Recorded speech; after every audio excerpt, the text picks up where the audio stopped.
At my old age, you'd figure nothing'd surprise you anymore, that you've just seen it all by now. But this strange world just keeps acting in its mysterious ways. I guess I've just been missing the way things were. You see, for years now, I've been hating the direction of this country. It used to be so damn simple. Kids didn't badmouth the folks, and these fancy gadgets just didn't exist. Hell, I ain't even got a cell phone. I got a television, a landline, and a shotgun neath my couch. It's all I ever needed all this time.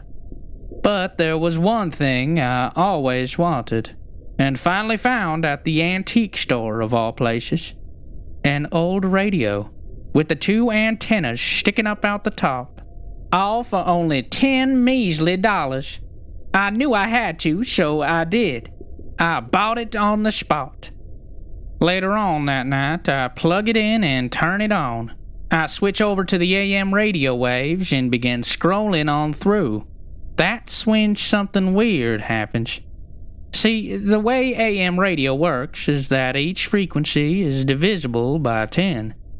800 kilohertz, 810, 820, so on.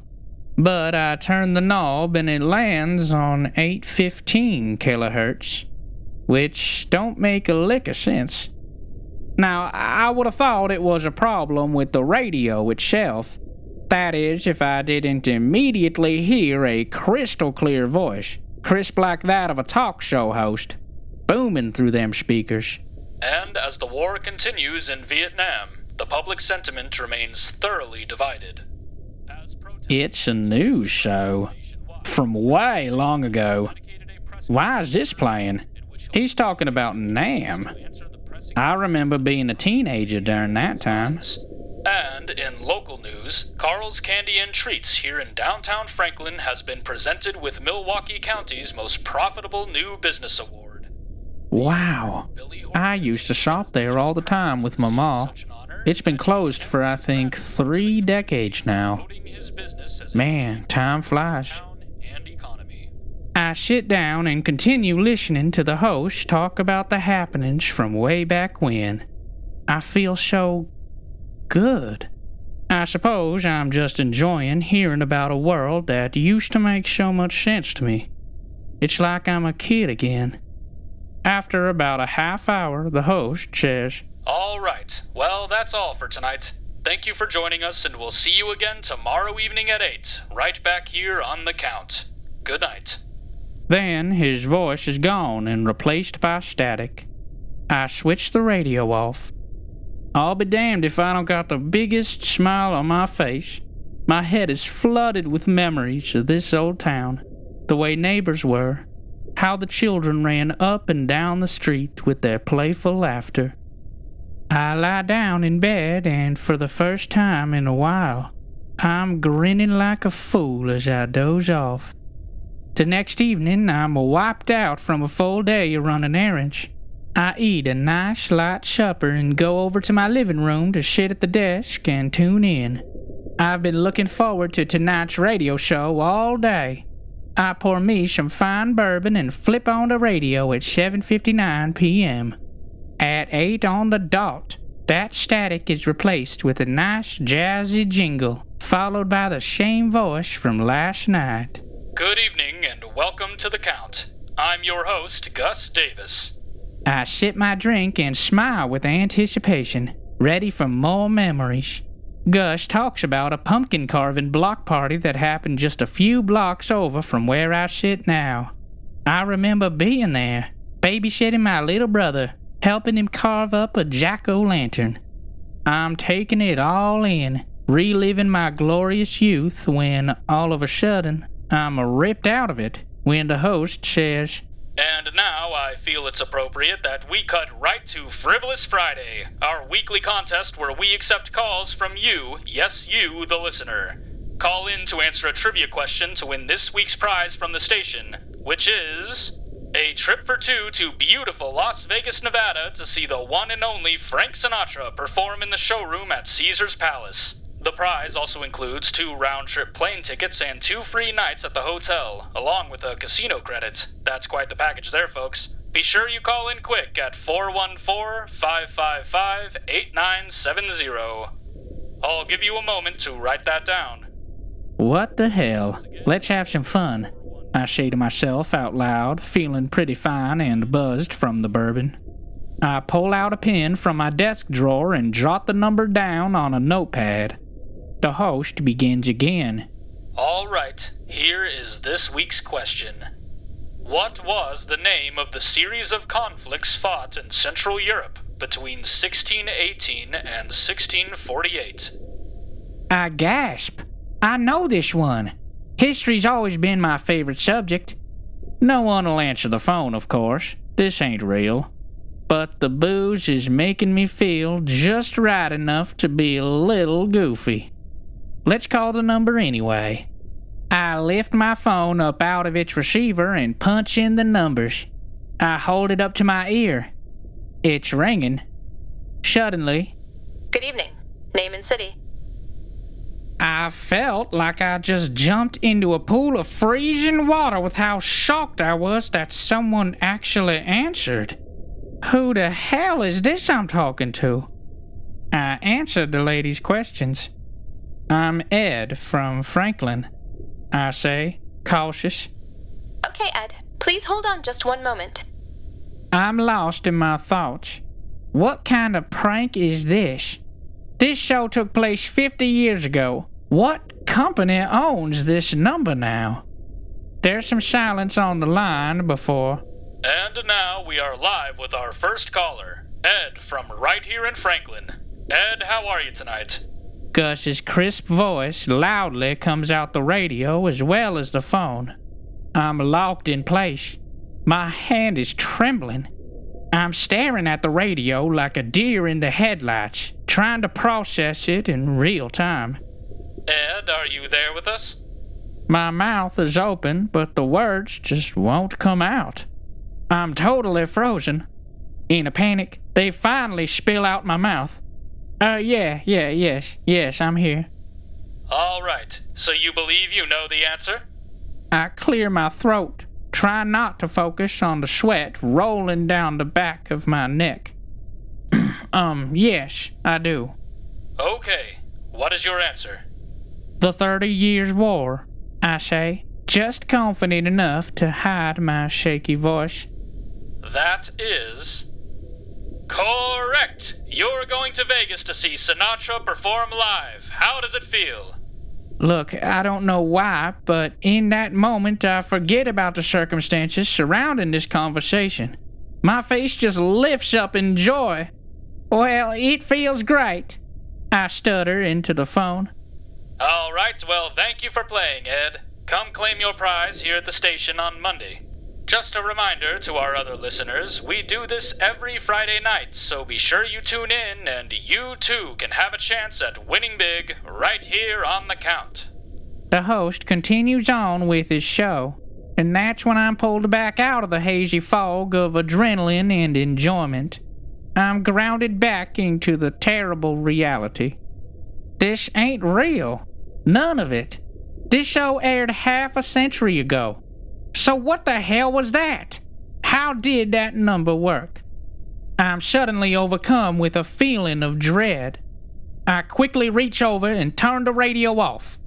I pause and take a few deep breaths. Surely there's a reasonable explanation for all this. It's a joke. A prank. But how? On through the weekend, The Count isn't aired.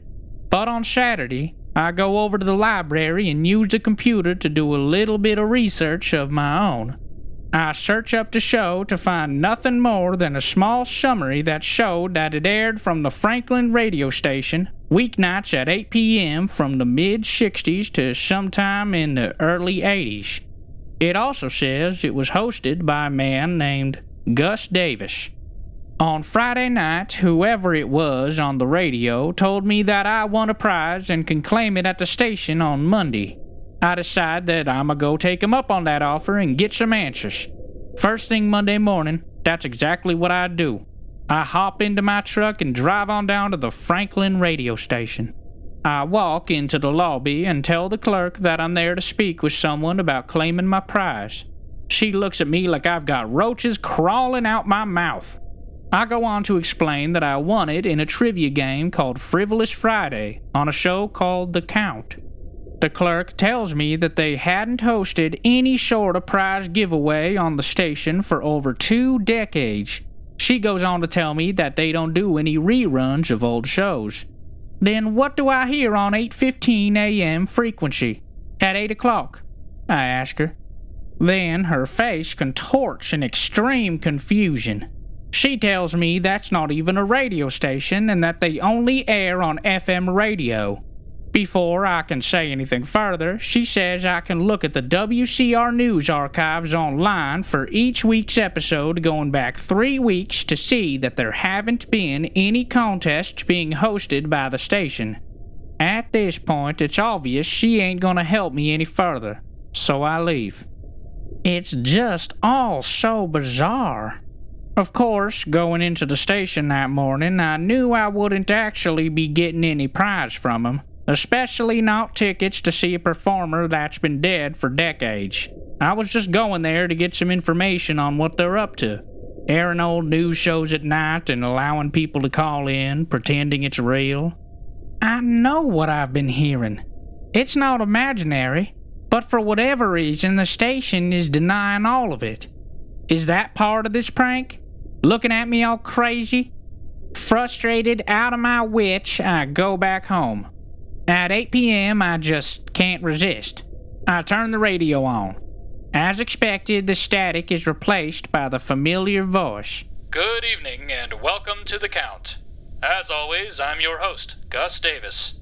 I lean back in my chair, listening intently to clues that might just help me figure out just what the hell's going on.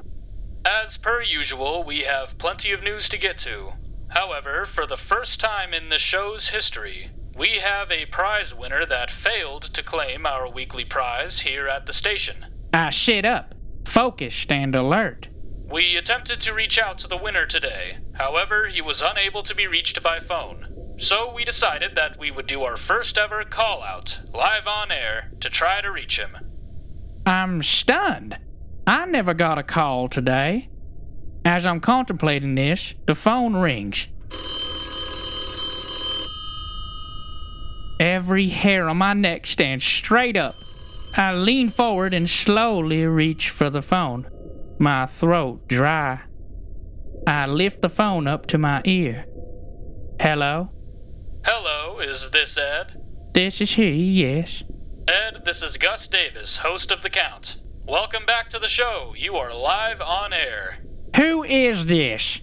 I ask, feeling anger boil out of my confusion. I'm tired and fed up with this nonsense. This is Gus Davis, host of The Count. What year is it? I ask, firmly. I hear a slight chuckle on the other end. Why, it's October of 1970. There's a pause before he goes on. Listen, Ed, I'm calling regarding the tickets you won on Friday, wanting to see if you'll still be claiming. We didn't have... I'm so mad at this prick that I cut him off. How about you shove both those tickets up your ass? I say before slamming the phone back down in the receiver. As can be expected, I don't hear what I said come out of the radio. Instead, there's some silence before I hear Gus say, All right, I'm receiving word from our producer that Ed is no longer interested in claiming those tickets. They will be given away to the caller who is second in line at the time. So, Margaret from Milwaukee, if you are listening, congratulations. Confirm your prize now by calling in. All right, now on to the news. I switch it off, feeling defeated. Maybe Margaret can enjoy the fake tickets to the fake event. I can't even look at the damn thing anymore without feeling like a total dope, putting up with all this nonsense. I decide I'm gonna get rid of the old thing. Let it be someone else's problem. The next morning, I load it up into my truck and take it over to the antique store in hopes to get my money back. I walk in and tell the manager my situation, and all the bastard does, without a single word, is point at a small sign behind him that says, No refunds. I'm so tired of all this, I don't even fight him on it. I just grab it, walk outside, and toss it into a dumpster by the sidewalk and close the lid behind me. And that's where it should have ended. I drive home, walk inside, and kick off my shoes before looking up and dropping my jaw. On top of the desk sits the radio I just got rid of. At this point, I'm wondering what the hell was in my breakfast because I can't be seeing straight. Just then, I hear the switch flip and the static begins sounding through the speakers and the green light starts flashing again. I stand, locked in my fear, unable to move a single muscle. The static suddenly disappears and a man's voice takes its place. A familiar, crisp voice. Gus Davis. Good morning, Ed. I'm used to talking to you at night. You aren't real, I say aloud. Oh, but I am. Say, let me ask you something. Do you have any idea what it is like to become irrelevant, Ed? To become lost to time? I open my mouth but can't speak. The words just won't come. Finally, after clearing my throat, yeah, I say. Yes, I do. Well, my show, The Count, is no longer aired. Who am I kidding? It hasn't been aired for over 4 decades now. I don't understand what's going on. What's real or what's not? I decide to listen while I slowly inch towards the desk. You see, Ed, we are very much alike, you and I. You've been tuning into the show. I know you have. Tossing me into the garbage wasn't exactly a kind thing to do. I stop for a second. How the hell does he know about that? See, if this radio dies, then the show dies. My show, that I've worked so hard night and day for many decades, is gone forever. That means so am I. And I won't let that happen, Ed. Your nostalgic fascination with the old days is exactly what keeps me alive. I'm standing almost 2 feet away before I rush up and spin the knob to a different frequency. The indicator goes from 815 to 840, and then back to 815. It's no use. I take the radio into both my hands and wind it back, ready to hurl it into the wall. But just before I launch it forward, that damn jingle from the Count fills my ears at a deafening volume, followed by a roaring steady high-pitched tone piercing into the depths of my skull. You will tune in. Gus says. You will listen. You will enjoy. I will not die. I'm beginning to seize up from the blistering sound. My brain feels like it's jumping out of my head. I fall over onto my side with the radio emitting that squeal from hell. My eyes desperately dart around the floor until they lock eyes on old Reliable. A little ways before me, underneath my couch, lies my double-barrel shotgun, the end of the barrel staring straight at me like opened eyes.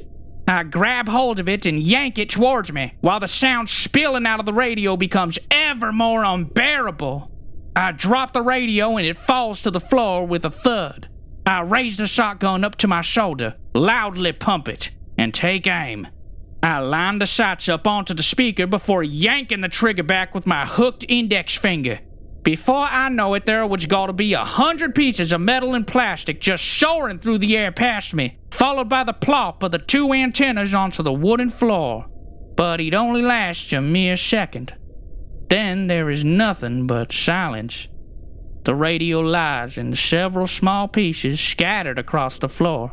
The horrific squealing deceased along with it. Now, about a week has passed.